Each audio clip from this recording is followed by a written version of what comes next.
Welcome, everybody. Anybody here for the first time tonight?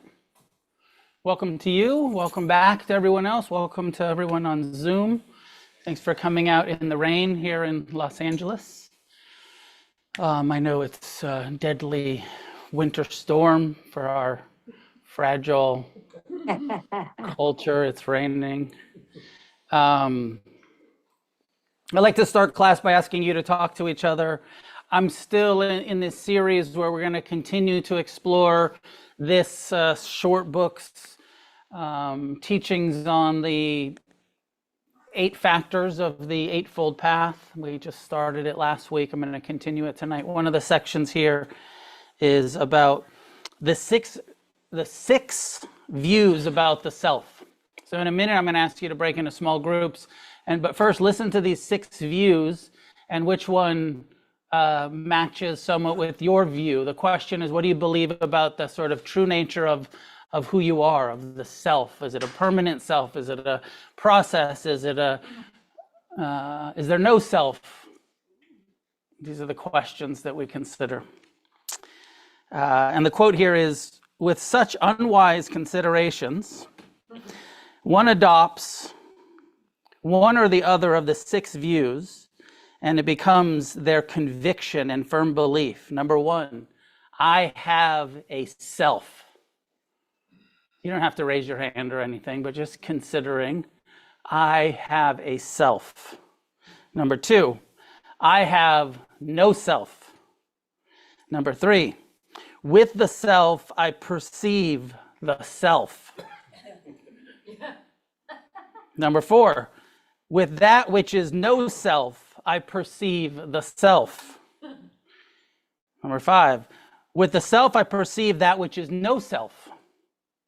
Or the following view, this is myself, which can think and feel, and which now here, now there, experiences the fruit of good and evil deeds, karma. This is myself, permanent, stable, eternal, not subject to change, and will thus eternally remain the same. It goes on to say, if there really existed the self, there would also exist something which belonged to the self. As, however, in truth, the reality, neither the self nor anything belonging to the self can be found. Is it not therefore really an utter fool's doctrine to say, this is the world, this is the self, after death I shall be permanent, persisting, and eternal. So this is part of the Buddha's critique on the belief in a permanent soul and an unchanging, permanent self or soul. What do you believe about yourself? Do you believe in a soul? Do you believe in a permanent, or that statement of like there is no self, just that's it? And we'll explore tonight if we do understand maybe that there's not a permanent soul or self, does that lead to some nihilistic thoughts and feelings about the world, meaninglessness or hopelessness, or is it liberating? Does it give you a sense of the impersonal nature of all things, empty of personality of self? So we'll discuss that some tonight, but first in small groups. I have a self, I don't have a self, I experience the self with the self, I experience the no self with the self. Just reflect on it a little bit. What are your thoughts? Small groups, and then we'll meditate.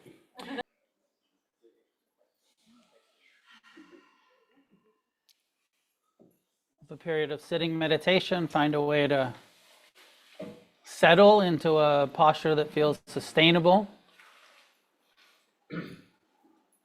Allowing your eyes to close and softening any unnecessary tension, relaxing into the posture.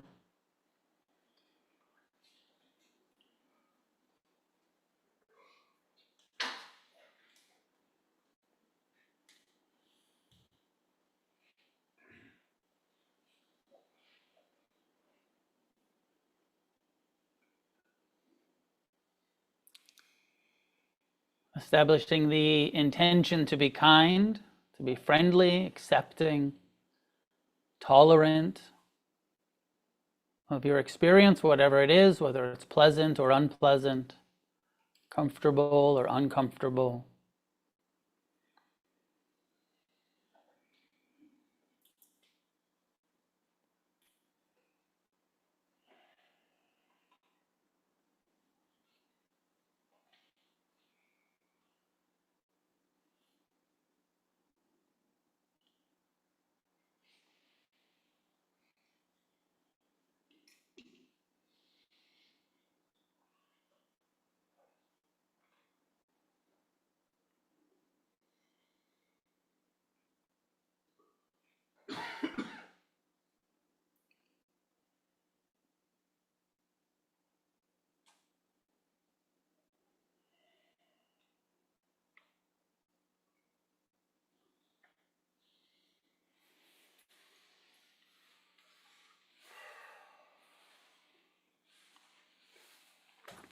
Spending the first few minutes directing our attention to the sensations of the breath, just to settle into the present, letting go of the busyness of our lives, of our days, disengaging from the thinking mind, fully engaging with the feeling body. Let go of thinking about the past and future. Give your full awareness to the body and the sensation that the breath creates in the body.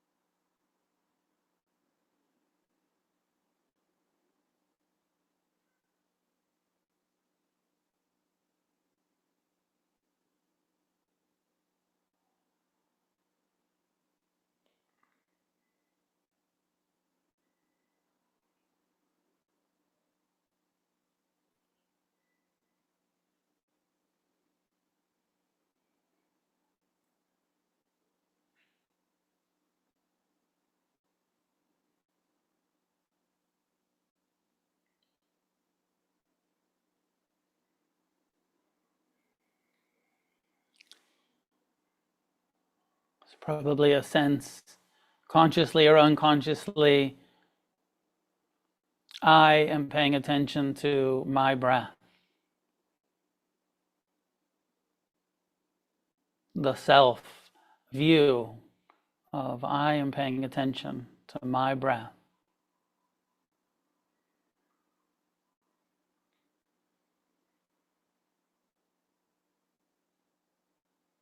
It's interesting in meditation and mindfulness to question this, to investigate it, contemplate.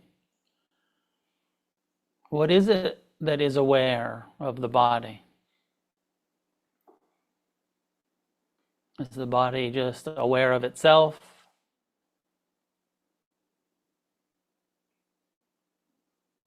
Is awareness something that is produced by the body or separate from it?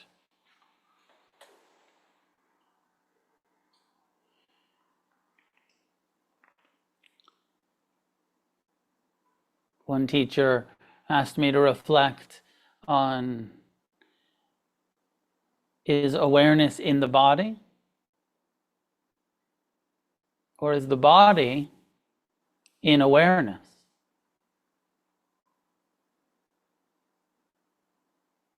So as you bring awareness to your breath,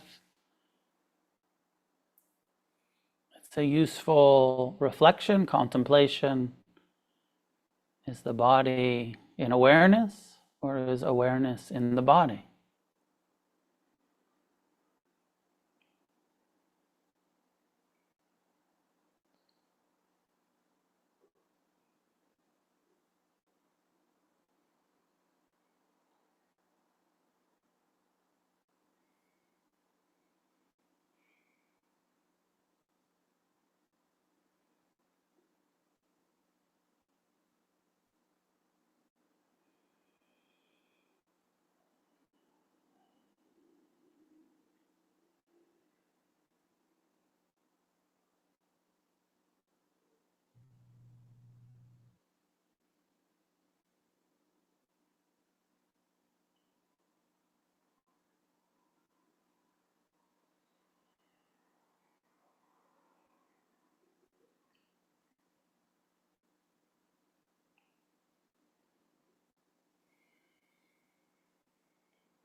when you find awareness back in thinking about the future or past, planning, remembering, hoping, worrying, reminiscing, resenting, whatever the mind is up to, don't judge it, just become aware. These are thoughts. And then see how you can disengage. You can choose to let the thoughts be in the background, come back to the body. Bringing the focus back to the present time experience of this breath, these sensations.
Non-judgmental, present time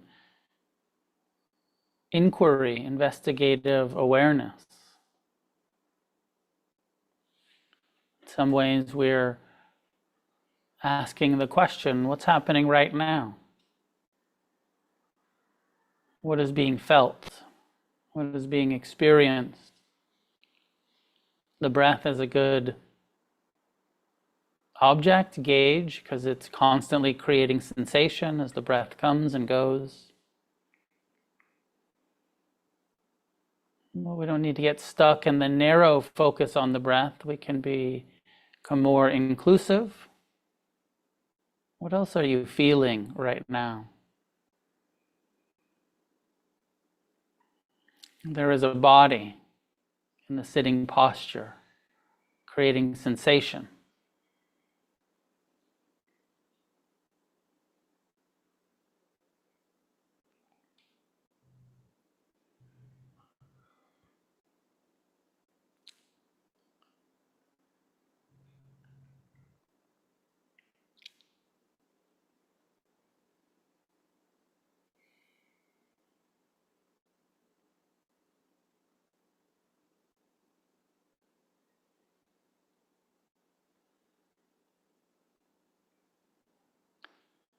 The instruction that's often given is know what's happening moment to moment. Know the breath, whether it's coming or going. Know the posture, the sensations.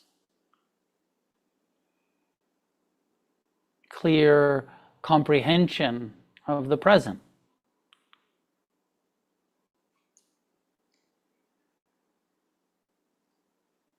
Knowing that thoughts arise and pass just as sensations come and go. Emotions. Sense door experience, sounds and smells and tastes, sights.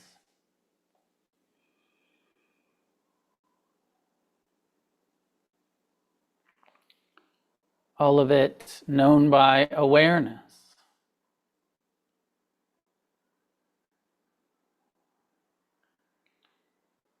And the tendency to turn it into a self. I, me, mine. I am aware.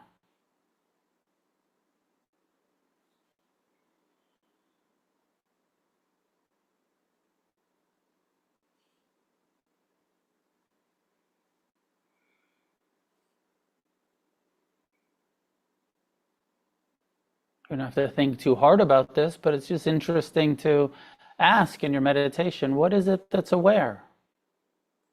What is awareness?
An interesting way to frame this practice is by inquiring into the experience we're having moment to moment, acknowledging that sense of personal, I, me, mine. I am meditating. This is myself being aware.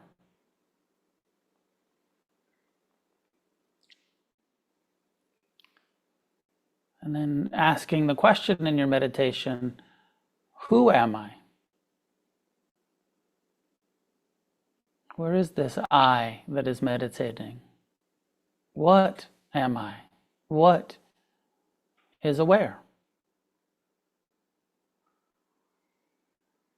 Where is this I, this me, this mine?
Let go of trying to figure it out through contemplation.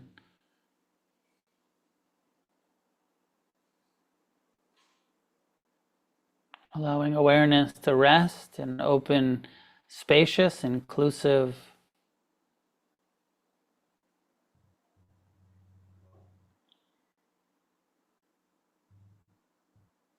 the body breathing all by itself, the heart beating, the nervous system feeling, the mind thinking.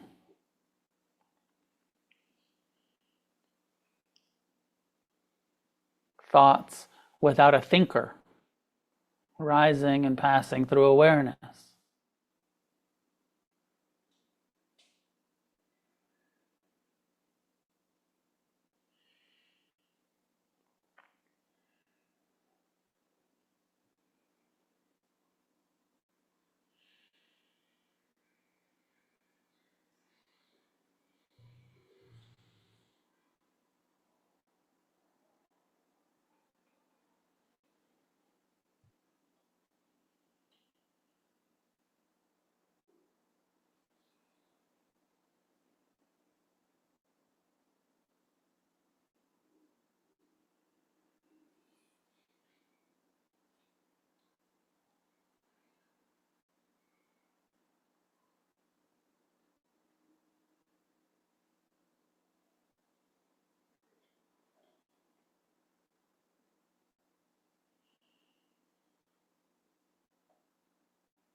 connecting with that which was unborn, unconditioned, unoriginated.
One of the things that can be confusing about Buddhism is that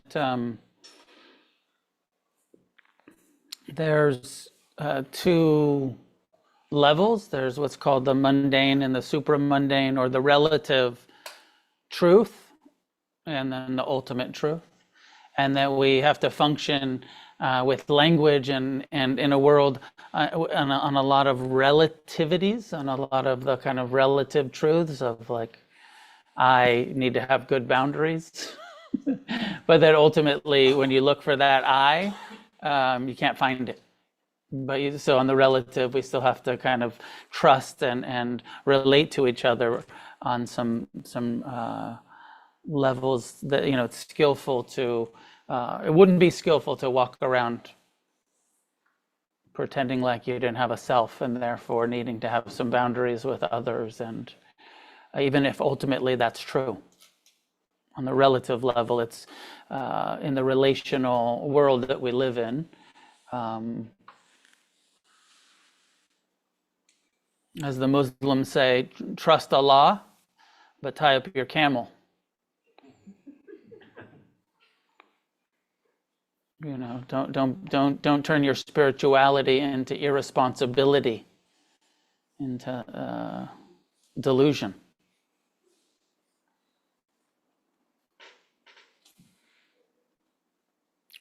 So we'll dip into this self thing, but let's go back to, I think I ended last week reflecting on the three characteristics of existence: the reality that everything is impermanent, ultimately void of self, impersonal, and due to impermanence, unsatisfactory or unreliable. That the reality is we live in a world where, and so this comes in the guidance of, if you want to get free from suffering, you got to break free from delusion and see the world as it truly is.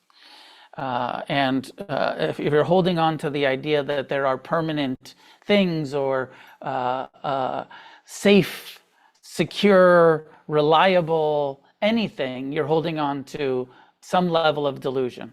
Again, on the relative level, you want to feel secure, you want to feel safe, you want to feel like you can trust people and places, and but ultimately, the wisdom shows us that like everything's impermanent, and so anything can and will happen. And don't get too secure. There's even a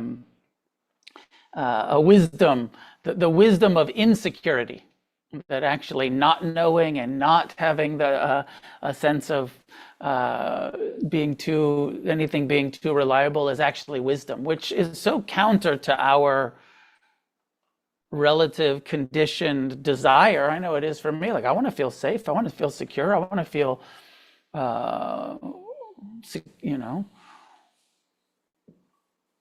but the reality is that's a relative feeling. Relatively secure, relatively safe, relatively, ultimately, it's impossible. Everything's impermanent. And then being able to have an open-hearted, loving awareness that doesn't need to cling to things being the way we want them to be. Having a flexibility and a non-attached appreciation of things when they're pleasant, and an acceptance of things when they're unpleasant, when they're changing in ways we don't necessarily want them to change, or they're not changing in ways that we want them to change quickly enough. The next section in this text is unprofitable questions. Should anyone say that they do not wish to lead the holy life under the Blessed One, this means to practice Buddhism, unless the Buddha first tells them whether the world is eternal or temporal, finite or infinite. So do you have those questions sometimes? That sort of theoretical, is the world infinite or is it finite? Is there a beginning? Is there an end? Is eternal life possible? Most of us, this question about the self and the soul. Most of us growing up in the West with Judeo-Christian, Islamic, eternalist, monotheistic philosophy that says you have a heaven forever, hell forever, you have a soul that will go on the afterlife eternally. Most of us were conditioned with that. And then also, most of us also learned science. And the fact that you can't prove any of that shit about a permanent soul. And then just like in third grade, we're like, well, then that sounds like bullshit.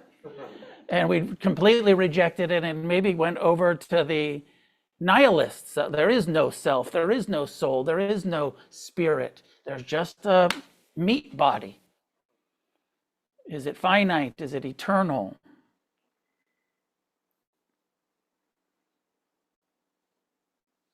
whether the life principle is identical with the body or something different. Again, this question of, do I have a life principle here is referring to a spirit, to a soul, to a self. Is there a true self that is identical? Is this body who I am, what I am?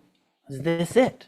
This mortal coil, this flesh suit, this physical form? Is this my spiritual being? Or is there something going on here that's not just this physical form? Again, remember, the Buddha is saying these are not good questions, but they're questions we all have. But he's saying they're kind of unprofitable questions to try to get too into the intellectually trying to understand spirituality or eternalness or cosmology or creationist myths or any of that. He's like, these are not profitable questions. But I like this list because I'm like, fuck, I have all these questions. Is this what I am? Is this my identity? Is this shit gonna last forever? Is there a permanent soul? Is there a self? I want to know.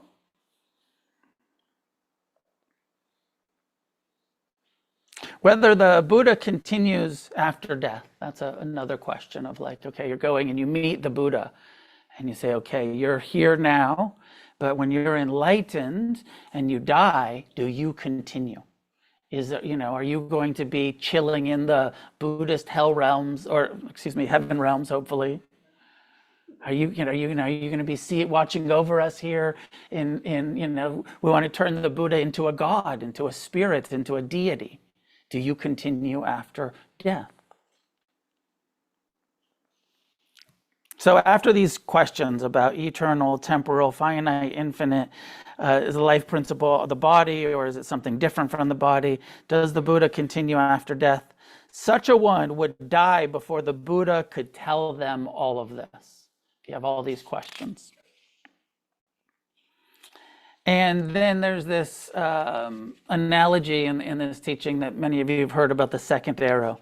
He says, it's as if someone were pierced by a poison arrow, and their friends, companions, and relations should send for a surgeon. But the man or woman, the person would say, I will not have this arrow pulled out until I know who the person is that wounded me. Whether they were a nobleman or a priest or a tradesman or a servant, what their name is, what their family they belong to, whether they are tall or short or medium of height. Could you imagine, like, you got shot and they're taking you into the ER and they're like, okay, we're going to sew you up, and you're like, wait a minute. Before I let you perform surgery on me, who the fuck shot me? What kind of family were they from? How much did they weigh?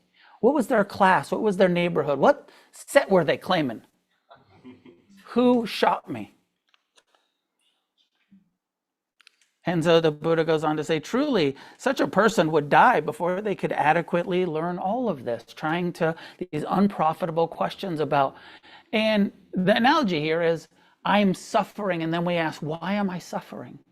And I won't let you, and the Buddha says, here's the Four Noble Truths, here's the path to end suffering. Rather than just following the path to end suffering, we have all of these questions that first you have to answer my theoretical, philosophical questions, and then I'll try mindfulness.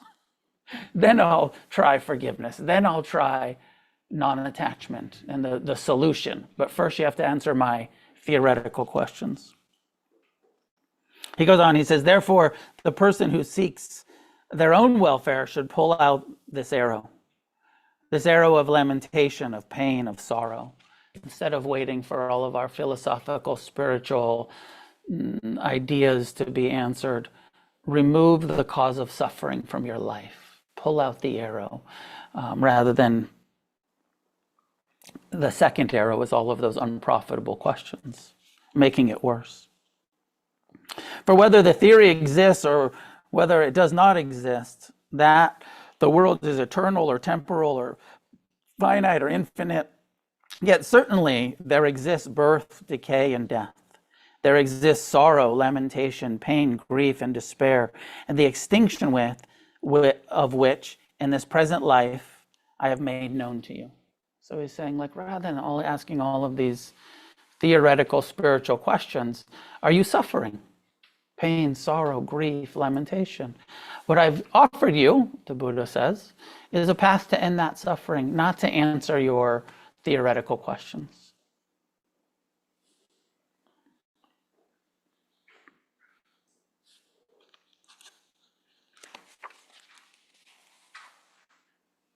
Before I go on, any discussion about that piece of these unprofitable questions, theoretical questions? One of the, I don't know if it's in here, somewhere else. I heard one of the small groups when we were talking about the self, and karma. I heard one of the groups talking about, well, like, I don't know if there's the self, if there's no self, if there's a process of self, who owns the karma? And that list right there is called unprofitable questions. There's another list, I don't think it's presented right here in this section, but that is referred to as unfathomable, that is unknowable, not just a dumb question, but an unknowable question. Not just don't postpone your freedom until your intellectual curiosity gets answered. And one of the unfathomable questions is, where did my karma begin? If there's a karmic process unfolding here, and that maybe it's been unfolding for lifetimes, where did it start? And that, right, I have that question. Why was I born into that family? Why did I end up in that experience? Why did this happen to me? What did I do in my past lives to deserve this? Whether it's as a feeling of victim, or it's a feeling of abundance, or a feeling of privilege. What did I do to deserve all this good shit? And that question is unfathomable. We don't know. You can't figure it out. You can't find the root of the conditions. One of the ways that I think about that is, like, when we think about the suffering in our families, and how our parents, did the best they could with the wounds that they had from their parents, and that their parents had the wounds from their parents, and that you can go back to grandparents and great-grandparents, and ancestral trauma, ancestral suffering that gets passed down generation after generation after generation. Where did it begin? How far back do we go? How many, I don't know, hundreds of lifetimes did that momentum that we were born into, where did it start? We just, it's so easy to just be like, my parents were fucked up. Yeah, in some ways, probably. And so were their parents, and so were their parents. And so if you're born into a human family, it's a history of probably a lot of suffering, a lot of confusion, a lot of ignorance, maybe a lot of alcoholism and addiction, maybe a lot of violence, maybe a lot of abuse, maybe a lot of oppression, maybe a lot of being part of the oppressor, entitlement, whatever class. So that question of, like, well, where did this begin? We don't know, but it's been happening. The karma has been unfolding for a long, long time. Sure. I know it's not a refuge meeting, but just quickly, as a person in recovery, this all sounds very similar to, it's been a very unprofitable question for me, why it is that I, had issues with substance use, or rather just following the path that was laid forth and what to do about it is very profitable. I don't know if it ever will become profitable. I don't really care if it, will or not, but just following the path is just very similar to the poison arrow analogy. I agree, and I think that, as I'm also somebody who's trained in psychology and Western psychology, and I feel like, Western psychology analysis and investigation is part of the why. Why do I have these neurotic tendencies, and how did, the traumatic reactivity and all of that stuff, that sometimes psychology can be good at answering the why for us. But what's also true is that just answering the why isn't enough. There's a lot of people walking around out there that know why, they're suffering, but they're not doing anything truly about it. And there's a lot of people sitting in therapy offices talking about it over and over, but not taking on the mindfulness-based intervention that will actually lead to a transformation. So there's a place for a why, like all the inventories I ask everybody to do in Refuge, 52 questions of investigating the conditions that led to our addiction. I think there's a place for investigating it, but if it's not super clear, that's okay. The solution is super clear. I find it helpful to have some, when it comes to the bigger picture, the Buddha wouldn't answer a lot of these questions, but I'm arrogant enough to answer questions he wouldn't. Because the only thing that that makes sense to me is evolutionary biology. The Buddha didn't talk about evolutionary biology. He didn't talk about that we have evolved from single cell to multiple cell to fish to. I had a Dharma teacher who was super into evolutionary biology, and he said, "You want to see a picture of one of your ancestors?" And he'd put up a picture of a fish. Like, these are your ancestors. This is where the suffering began. When your people were fish. And then they started to crawl on land. And then they, fucking grew the opposable thumbs, and it was over after that. As soon as you could pick shit up, you started making weapons and causing harm. That's the history of humanity.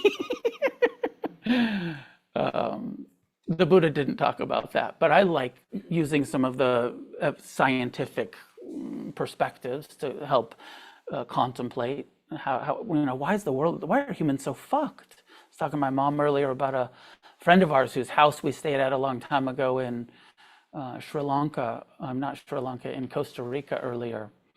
Friend of the family whose home we stayed at, and he got murdered, I think yesterday or this week, and just that. We were having that conversation about like how unreliable and unsafe and tragic it can be to be a human being, how unsafe it can be to be a human being, where we murder each other, where we oppress each other, where we harm each other. Murder being the fucking big one of the big ones. Eric, do you have a question or comment? Yeah, I do have a question. So you were talking about the infallible questions, right? Where did karma begin and stuff like that. And so it got me to thinking, like, another question is like, does karma even exist? And is it provable? Now, I believe in that concept and that idea, maybe it's through direct experience, but it also feels a bit like in other religions where it's like, well, if you do wrong, you're gonna go to fucking hell, but if you do right, you're gonna go to the kingdom of heaven, right? It's not as dogmatic. It's like, this is your personal experience. There's karma negative, there's positive karma, and if you do wrong, you're gonna incur negative karma. But we can't even prove that necessarily. No. You know what I mean? Yeah. And I think maybe it's through viewing direct experience of, well, for me personally, the way I've lived my life, as they say in the other, you hang out in the barbershop long enough, you're gonna get a haircut, right? If I'm hanging out with negativity constantly, I start to vibrate that way, and I attract that into my world, right? So I kind of view karma in that way, but it's still not provable, Yeah. Yeah. Not provable by science Right. yet. And what the Buddha's answer to this is try for yourself and trust your own knowing after deeply investigating, rather than somebody else needs to prove it, or the Buddha needs to tell you, or somebody else needs to tell you. Here's the perspective, here's the path, here's the tools. Try it for yourself. Oh, something. It's going down. All right.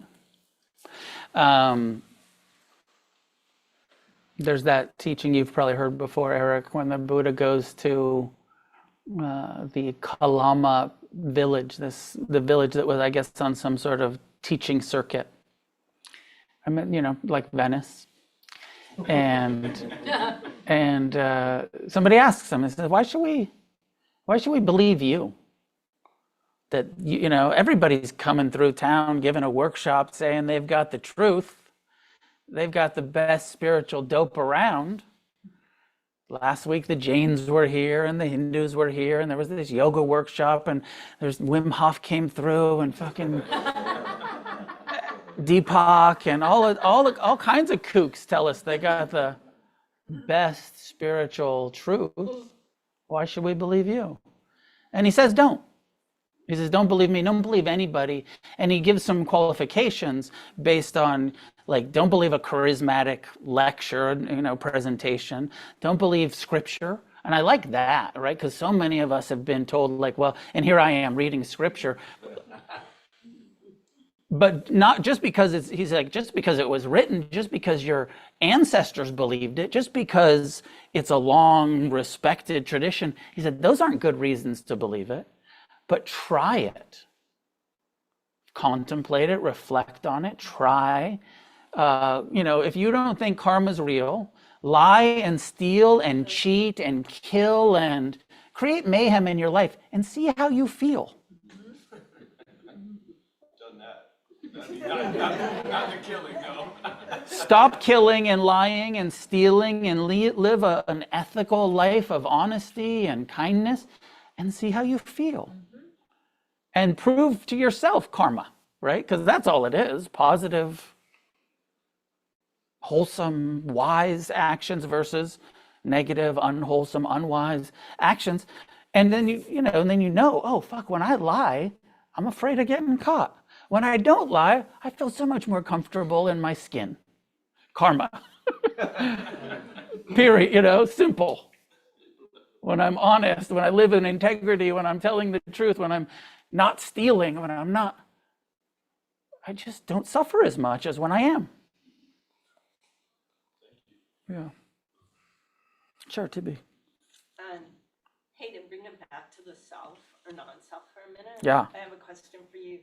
I really argued with you for years about, I don't want to say, bring myself loving kindness, right? And now I do it. And Yeah. the cue, you were right. It's helpful. I'm sorry. Awesome. But you gave me a great way to do it. But how do we do that without reinforcing a permanent self? There's a whole bunch of places where we are doing practices. May I be happy. I forgive you. Please forgive me. Even the 5 daily reflections of, I am subject to death. I am subject to aging. I am subject to sickness. I will be separated from everything that I hold dear. My only true possession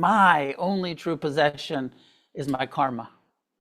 Right? So because language is dualistic and it's relative, you can go around talking about yourself in the third person.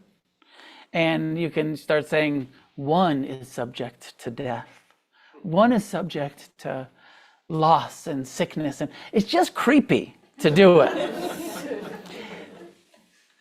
So you just internally understand, I am an impermanent process. And for functional communication, I say I and me and mine. It's a relative. But ultimately, we understand this is just a process unfolding free from a solid, permanent, continuous I or me or mine. And so when you say I, you're talking about the process that's unfolding here, not a solid, separate, eternal self. The temporary, okay. It's confusing. It's okay. And I feel like even the questions I asked you to ask yourself during meditation, who am I? What is aware? They're confusing questions, but they're supposed to be a little bit confusing because they help dislodge identification and a fixed view. And that's the inquiry part of it. Rather than answering the question. It's just a kind of loosening by asking it and by reflecting on it. Please, Mike. Another unprofitable question. Talking about karma brings to mind reincarnation, and there's a lot of comfort in that. I could use a do-over. Also, with karma, it's like I want that particular asshole to reap what they sowed, and so just curious about a different perspective on if there's reincarnation, what essence of self would be transferred, or are we just looking at karma as like cause and effect, this like cascading thing, and maybe we don't get that satisfying movie ending of justice or revenge? It's a good question. Although this next section says unwise considerations. Not knowing what is worthy of consideration and what is unworthy of consideration, one considers the unworthy and not the worthy. And unwisely, one considers, have I been in the past or have I not been in the past, right? Did I, is this is one of the, what have I been in the past? What were my past, You can go down on the corner and pay a lady $20 and she'll tell you. She'll pull your cards, she'll look into and she'll tell you all about your past lives. The Buddha says, not such a wise consideration. What have I been in the past? How have I been in the past? From what state into what state did I change in the past? Shall I be in the future? Or shall I not be in the future? What shall I be in the future? How shall I be in the future? From what state into what state shall I change in the future? And the present also fills them with doubt. Am I or am I not? What am I? How am I? This being, where has it come from? Where will it go to? Natural to have those questions when we start talking about karma and rebirth, and it's hard to not get too much, but I feel like the theme of this part of this book right here is saying it's okay to have the questions, just don't get too attached to them. Don't turn them into second arrows of like, I'm not going to do my practice and find some freedom until I have the answers to these, or if karma doesn't make sense, or if reincarnation doesn't make sense, or whatever, that you're going to somehow let it get in the way of your meditation. Does meditation make sense? Great, do that. Mindfulness makes sense, seeing impermanence, letting go, do the things that make sense, that do resonate, and let go of some of the philosophical questions about what reincarnation. That having been said, a couple of images. If there is karma and rebirth, one of the images that was used, and then there's that question of like, well, is it myself that transfers? Is it, what transfers lifetime to lifetime? That fifth reflection that I just referred to a minute ago that says, my only true possession is my karma. I'm heir to my karma.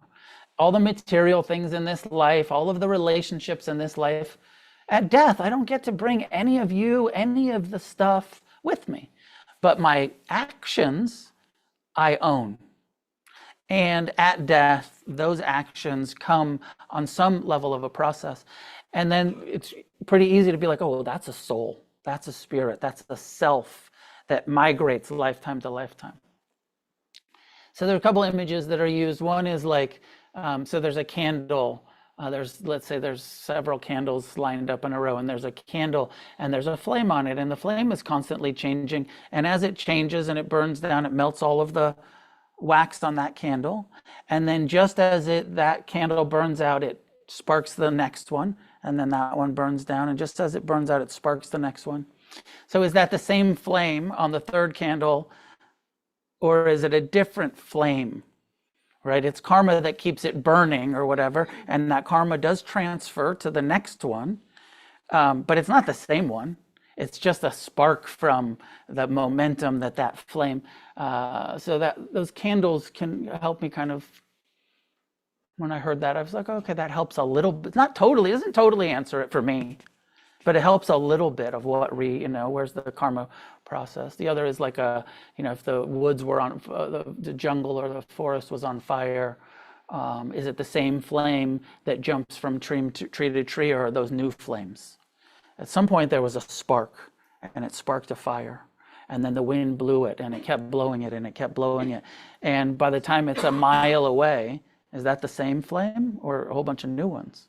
It started with a spark, started with a flame, but it changes so much as it migrates through the forest or the neighborhood. So not unwise considerations. And then there's the piece about the self that we started with. I have no self, I have a self. The question back there, please.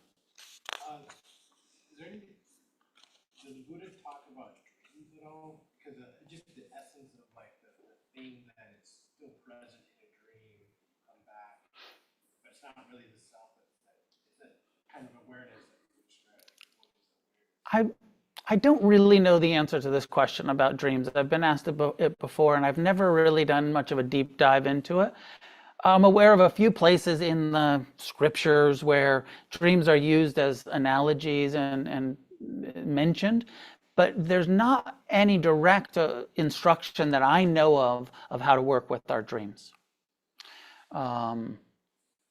In early Theravadan Buddhism, in later forms of Buddhism, in Tibetan Buddhism, they have a whole dream yoga philosophy of how to work with dreams, and there, in other traditions there are, but I'm not that familiar with those either. So, not so much. So let's go on to the wise considerations.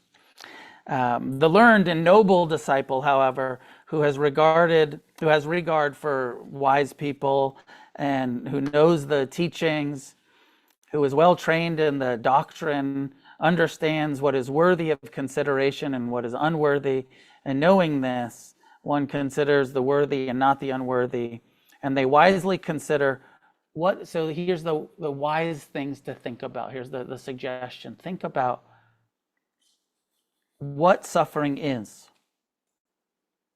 What is the origin of suffering? What is the extinction of suffering?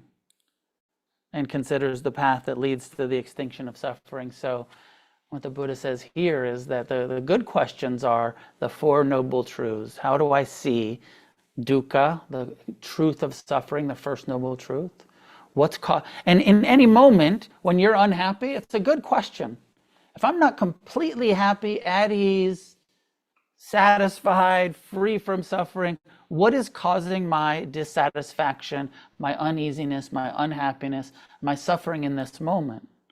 And if you look, you can always track it to some craving, some clinging, some aversion, what we call tanha, second noble truth. You can always identify. Now, often we blame, well, I'm unhappy because this is happening. But the Buddhist understanding is it's not what's happening, it's how we're relating to what's happening. I'm unhappy because there's pain, because there's ignorance, because there's oppression, because there's violence, because my friend got murdered. That's why I'm unhappy. That has created pain. If I meet it with compassion, no unhappiness, no suffering. Just compassion for the pain, for the unpleasant, for the tragedy. It's still a tragedy, but when a tragedy is met with compassion, and we don't hate, and we don't blame, and we don't bargain and deny and resist the reality, then just pain, just tragedy, met with compassion. So the wise considerations are the Four Noble Truths, Eightfold Path.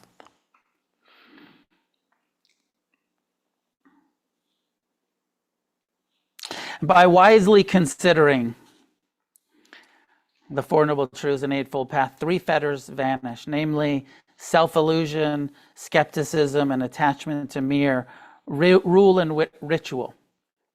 And these disciples in whom these three fetters have vanished have entered the stream.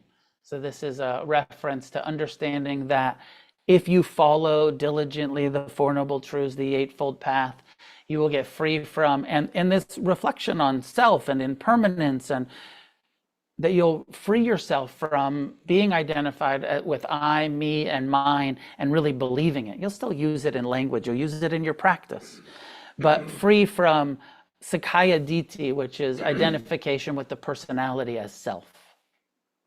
I am this body, I am this mind, I am this, even being too identified with awareness as self. Go ahead. So when we use, so it's, we just changed the definition of me, I, that's the, Yes, change the definition, but not just intellectually and theoretically, through direct experience of seeing that you are an unfolding process, change the definition of I. So that when you say I, you are awake to, I am not a solid, separate, continuous self. I am a process that is unfolding. I am this impermanent, transient views and opinions and conditioning. And I said it in the meditation towards the end, something about connect with that which is unoriginated, unborn, and unconditioned. And this is the Buddha's teaching on nirvana, on not self, of that there is that which is unconditioned. Mostly when we're thinking about ourselves, it's all conditioned thinking about our past, and it's all, what we've experienced, and we're reflecting on the self that we create based on the past. If you didn't reference any conditioning about who you have been in the past, and you are just with the direct experience right now, unconditioned by the past, what is that? As I say it, I can't help but reference in my own, it just sort of makes me laugh, of probably a lot of you are familiar with the Black Star rap group, because it's probably most Def and Talib Kweli, and there's that great skit on that first record, and I believe it's Samuel Jackson, and he says to the other guy, man, you're so brainwashed. And he says, it's not my fault, I'm a victim. He said, even my conditioning has been conditioned. And I just always, and it's so true, like whatever conditioning we have, is that other thing I was saying a minute ago, from our parents and our grandparents and our culture and our society, and it's all been conditioned. Part of what meditation helps us do and investigation helps us do is try to look at that which has not been conditioned by the world. And it's hard to get to because there's so many layers of conditioning. But it is part of what mindfulness is pointing to. Non-judgmental, present time, investigative kind awareness, where you observe the conditioned mind, but you see the awareness that is not affected by the conditioned mind. That is just awareness. That is unconditioned, wakeful knowing. If you understand that, you're almost to stream entry. All right, I didn't quite get there. We've got a few more minutes. I want to do, there's a whole piece here on dependent origination that I want to do. I think I'm going to have to do it next week. Let's see. There's one last good piece here we'll look at, which is free from all theories. He says, now, if anyone should put the question whether I admit any theory at all, they should be answered thus. The Buddha is free from any theory, for the Buddha has understood what corporality is, this body, how it arises and how it passes away. He has understood what feeling is, how it arises and how it passes away. He has understood what perception is, how it arises and how it passes away. He has understood what the mental formations are, how they arise and pass away. And he has understood what consciousness is and how it arises and passes away. Therefore, I say the Buddha has won complete deliverance through the extinction, fading away, disappearance, rejection, and getting rid of all opinions and conjectures, of all inclination of the vain and glory of I, me, and mine. He's kind of bragging though, isn't he? He's kind of like, I figured it out. I figured it out. And it's all about that simple, I understood the impermanent nature of the body. How it arises. I understood the impermanent nature of consciousness, how it arises and passes. I understand. And so this isn't so difficult. I mean, it's difficult, but it's not such a high, it's just through our own mindfulness. Look at your body and its impermanent nature. Look at feelings, pleasant, unpleasant, neutral feeling tone, how they are impermanent. Look at consciousness. Look at the whole process. And how it's impermanent, and it leads to the deliverance of there's not a solid separate self of I or me or mine here. There's just a unfolding process of sensation and emotion and thought and feeling. It's all arising and passing away. I'll leave it there for tonight.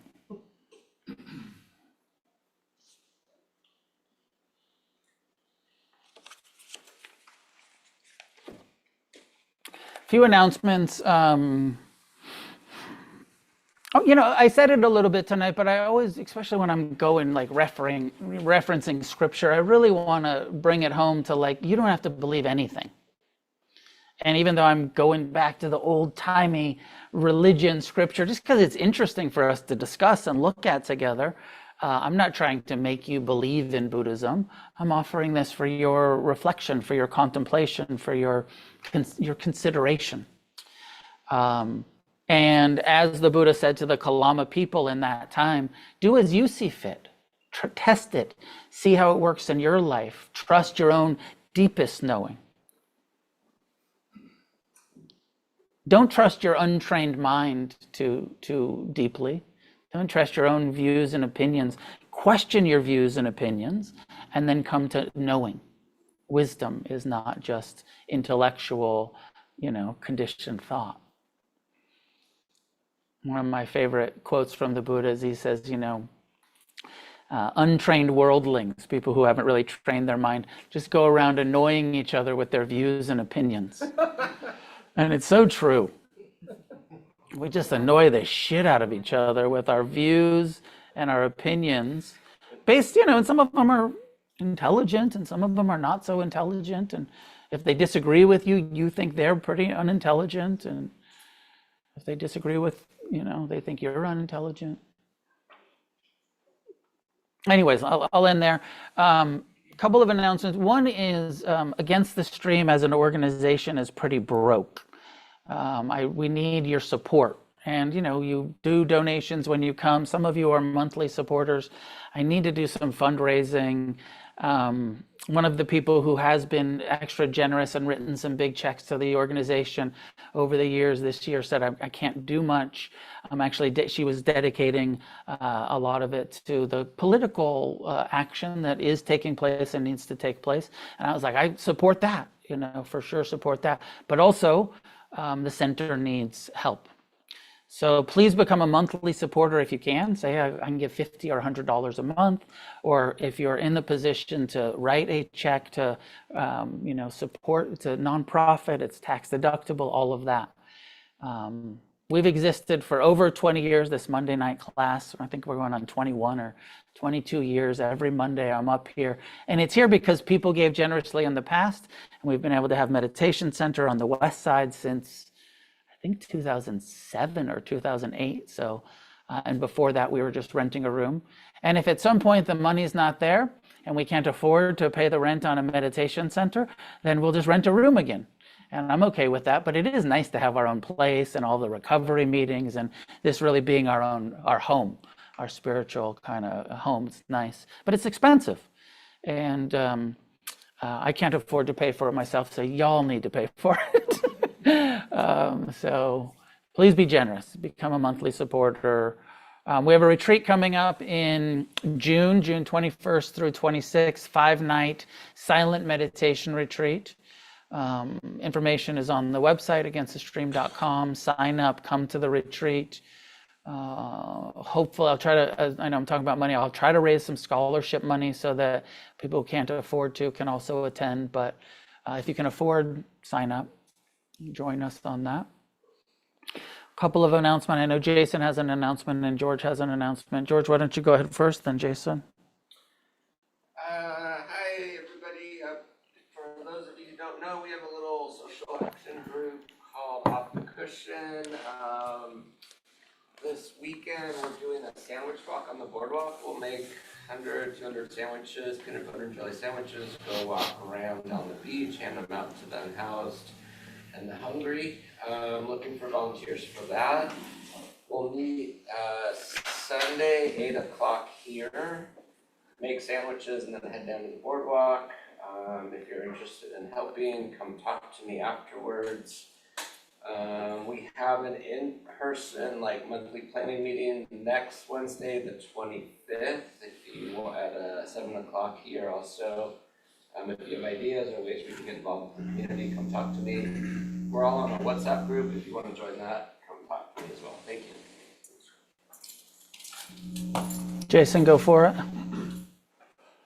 Hi all, my name is Jason, and you may or may not know me, but I teach here sometimes, fill in for Noah. I'm actually leading this Saturday a day long, and in the spirit of the donation talk and the need fundraiser, I'm actually going to donate all the registration and all the dana that comes to this day long, this Saturday, to the center, and to keep this going. This has been my spiritual home for 20 years or something like that. So if you're interested, there's some flyers. It's gonna be the 4 foundations of mindfulness. We're gonna also be doing some qigong, both of which I've been teaching for a long time. There's some flyers here on the bookshelves. Please come talk to me. Or you can register at those of you online and whatnot. If I get enough online registration, then we'll have a hybrid. But so that's rebeldharma.com, where you could find the registration online. And there's a registration fee, yet if you don't have the money and you still want to attend, feel free to be a part of it. There's no barrier to you have to pay. And I'm around, again, rebeldharma.com if you're online, or in person, you want to do it later. Michelle, can you put a link to Rebel Dharma in the chat? Yeah, I'm looking for it. Reb- Sure, for sure. Rebel Dharma. Cool. And I have a day long here on March 8th, and you can register through Refuge Recovery if you want to come and sit. I'll talk about that again next week. But check out Jason's this Saturday, right? Correct. Yeah, come sit this weekend with Jason and Stephanie. Yeah, he's got a co-teacher too, 10 to so 5. 10 to 5. Dennis is working the desk tonight because Sebastian is off, and we do have these new t-shirts. They're not available online yet, but they are available in person. Some of you already scored some, and Eric hung some up, so if you need a new t-shirt. May any goodness that comes from our practice, our discussion, our consideration of Dharma be benefit to us in our journey to ending suffering, and shared outward in all directions with all beings in existence. Together, may we create a positive change on this planet.